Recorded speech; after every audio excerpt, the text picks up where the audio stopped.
Awali ya yote napenda kuchukua fursa hii adhimu na adimu kwanza kumshukuru Mwenyezi Mungu aliyetupa nafasi, afya pamoja na taufiki tumeweza kukutana siku ya leo mahala hapa katika mahuu. Shukrani ya pili ni ya kwenu wazee wangu, metenga muda, meacha yenu, mmeweza kuhudhuria kwenye kikao hiki. Ndugu zanguni, mwenyekiti amezungumza yote hapa. Mimi kipekee nimekuja kwa mambo makubwa mawili tu. Lakini kabla sijazungumza hayo mambo mawili, la kwanza ndugu zanguni niwapongeze. Niwapongeze wanakijiji wa Kanga, niwapongeze wananchi wa kata ya Kanga.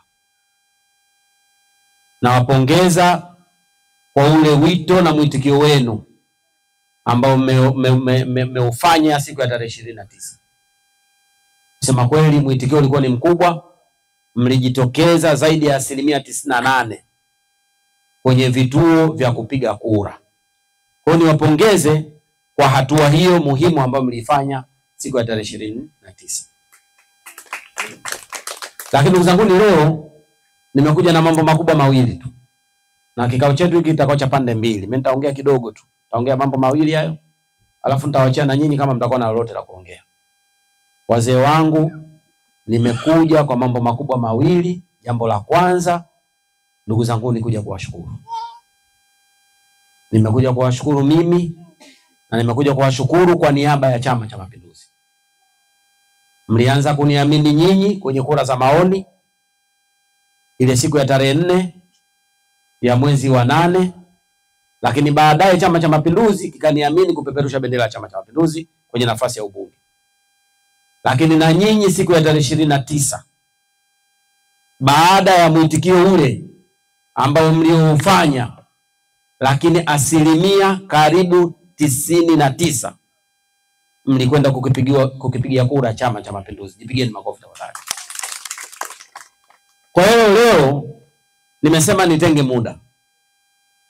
muda nije kwenu ndugu zangu, na nimekuja kuwashukuru kwa niaba ya Chama cha Mapinduzi ambacho Dr. Samia, mimi Kipanga na Mheshimiwa Diwani, baada ya kutupa ridhaa, nyinyi mmekubali kwa 100% kwamba mnamhitaji Daktari Samia awe rais wa Jamhuri ya Muungano wa Tanzania. Mnamhitaji Kipanga awe mbunge wenu kipindi cha miaka 5 ijayo. Lakini mnamhitaji ndugu yetu, mzee wetu, mzee Faki awe diwani wetu wa kata ya Kanga. Hapo vipi? Hapo vipi? Hapo sawa. Kwa ndugu zanguni, hakuna maneno mengi mazuri ya kusema zaidi ya kusema asanteni sana, asanteni sana, asanteni sana. Na Waarabu wana msemo wao, wanasema man la yashkuru nas la yashkuru Allah. Yule ambaye hawezi kuwashukuru binadamu wenzake, basi hata Mwenyezi Mungu kumshukuru inakuwa ni ngumu. Ndugu zangu, ni mimi pamoja na wenzangu tusiwe katika hao. Tumekuja leo kwa heshima kubwa kuja kuwashukuru kwa imani, kwa upendo, kwa ihsani na wema mliotuonyesha siku ya tarehe 29. Ndugu zangu, imani hulipwa na imani, ihsani hulipwa na ihsani, na wema hulipwa na wema. Ndugu zangu, mimi naomba nichukue ahadi kwenu leo kwamba nitakwenda kutekeleza wajibu wangu wa kuwatumikia kwa unyenyekevu na uadilifu mkubwa sana. Nitafanya kazi kwa bidii, nitafanya kazi kwa wema, nitafanya kazi kwa ihsani, nitakuwa mchapakazi, nitakuwa mtiifu kwenu. Lakini nitatengeneza upendo, lakini vile vile ndugu zangu, nitasema ukweli. Kweli kwamba mnadhania katika kipindi hiki, mnadhani tuanze na jambo gani? Kwa eneo la pili ambao nimesema tutazungumza hapa, mimi nimekuja kuhoji tu kwenu. Ndugu zangu, uchaguzi umekwisha, uchaguzi umepita. Na uchaguzi ukiisha, uchaguzi ukipita, kinachofuata ni kazi. Na mtumishi mwema huuliza bosi wake kwamba leo mzee unataka kula nini? Leo unataka nianze na shughuli gani hapa nyumbani? Kwa hiyo mimi sawa sana usigelo au usiboi tu. Sitapanga nini cha kufanya, wapangaji ni nani? Ni nyinyi wenyewe. Kwa hiyo naomba leo mridhie, mniambie, mfunguke. hapa katika kijiji cha Kanga, hapa katika kata ya Kanga, tuanze na jambo gani ambalo mnadhani hilo lina uhitaji wa haraka, ili tuweze kulisimamia litekelezwe, ili na nyinyi ile changamoto ambayo mnakabiliana nayo tuweze kuiondoa tukiwa pamoja. Kwa hiyo la pili, ndugu zangu, ilikuwa ni hilo la kuja kuwaomba tu kwamba jamani, uchaguzi tumemaliza, sasa tunataka tuanze kazi, na mnadhania tungeanza na jambo gani? Zile taratibu zetu nyingine zitakuwa zinaendelea kama kawaida, kwamba kabla sijaenda bungeni ni lazima nipite kwenu, na nikitoka bungeni ni lazima nije kwenu kuja kuwaletea mrejesho, jambo gani tumejadili, jambo gani tumepitisha, jambo gani linakuja.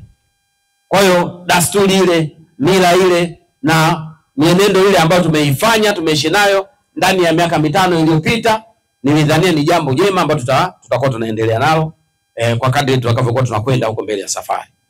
Basi wazee wangu, baada ya kusema hayo, Waswahili wanasema maneno mazuri ni machache yenye maana kuliko nikaongea kwa muda mrefu tukapoteza maana iliyokusudiwa.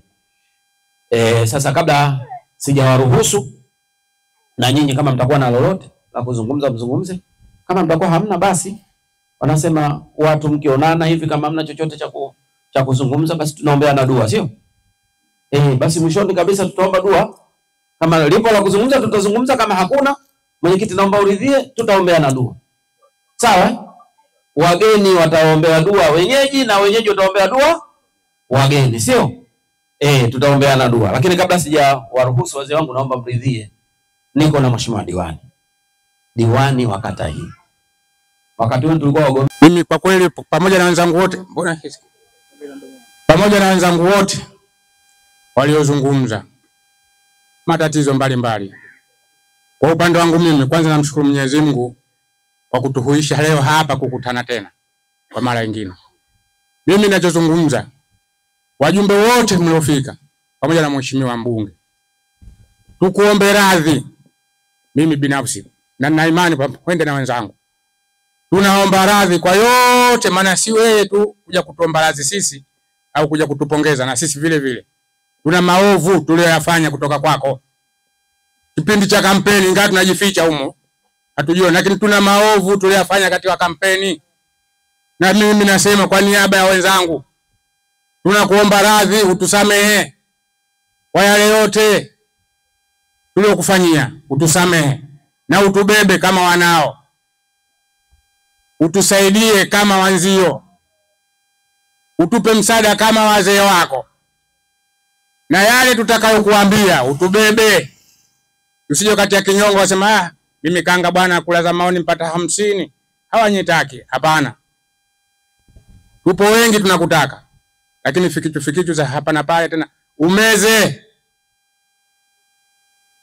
Mimi sizungumzi sana, shamaliza yangu mimi hayo.